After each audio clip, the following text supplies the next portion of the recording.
Welcome back to my channel. तर आज आहे संडे आणि आज संडेसाठी आम्ही नाश्त्यासाठी पोहे बनवलेले होते. पण अंशला ते नको होते म्हणून त्यासाठी पास्ता बनवून दिला. कारण त्याच्या संडे असल्यामुळे त्याला त्याच्या आवडीचं बनवून दिलं मी आज. आणि नंतरनं मी बाकीची सगळी कामं घरातली आवरून घेतली आणि आता स्वयंपाक करायला लागलेला आहे. तर जेवणामध्ये आज साधाच मेनू असणार आहे. तर आज जेवणासाठी मी गवार, चपाती, वरण भात, पापड वगैरे असं बनवणार आहे.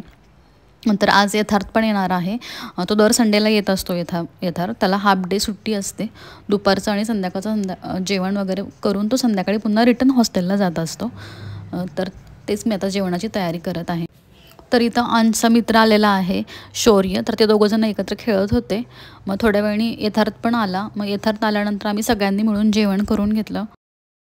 आणि आज संध्याकाळच्या टायमिंगला रोहिता भैया ते पण येणार आहेत घरी.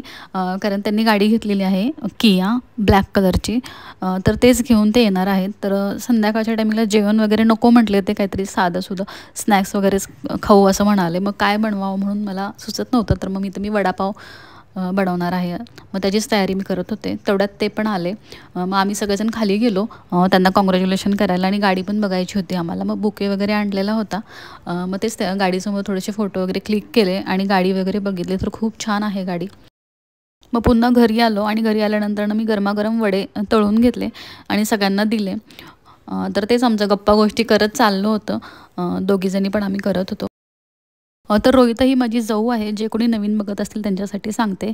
पण जाऊ जरी असली तरी आम्ही एकदम फ्रेंडसारखं राहतो आणि खूप छान बॉन्ड आहे आमचा. मस्त टेस्ट अश्विनी ताईने बनवलेला वडापाव एकदम अप्रतिम असा वडापाव झालेला आहे. आणि त्यासोबत झणझणीत अशी मिरची, कॉम्बिनेशन जबरदस्त कॉम्बिनेशन आहे, खूप छान. तर वडापाव हा सगळ्यांना खूपच आवडला आणि त्यांनी मला व्हिडिओमध्ये छान छान अशा कमेंट केलेल्या होत्या. मग त्या पण मी थोड्याशा शूट घेतलं त्याचं. नंतर मग आम्ही मस्तपैकी चहा वगैरे घेतला आणि चहा घेत घेत गप्पा मारत होतो. आणि गप्पा मारताना वेळ कसा गेला कळालंच नाही. बराच वेळ आम्ही गप्पा मारत होतो. ते बाकीचे जुने विषय वगैरे निघतात. मग ते वेगळंच माहोल तयार होत असतं एक सगळेजण एकत्र आल्यानंतर ना. तर तेच आम्ही एन्जॉय करत होतो.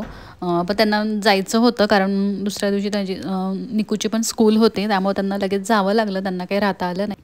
आम्ही जसं गप्पा मारत बसलो होतो ना, तसंच मुलांचं पण एकत्र छान एन्जॉय करणं चालू होतं. ते पण एकमेकांची कंपनी खूप एन्जॉय करतात. त्यामुळे त्यांचंही टेन्शन राहत नाही. कारण ते एकत्र आल्यानंतर खूप छान असं खेळत असतात. त्यांचं पण खूप छान बॉन्डिंग आहे. तर तेच ते तिकडे खेळत होते, आम्ही इकडं गप्पा मारत होतो. आणि त्याच्यामध्ये वेळ कसा गेला काहीच कळलं नाही. बराच वेळ झाला. त्यांना लवकरच निघायचं होतं. पण थोडंसं लेटच झालं. तर हा होता माझा आजचा ब्लॉग.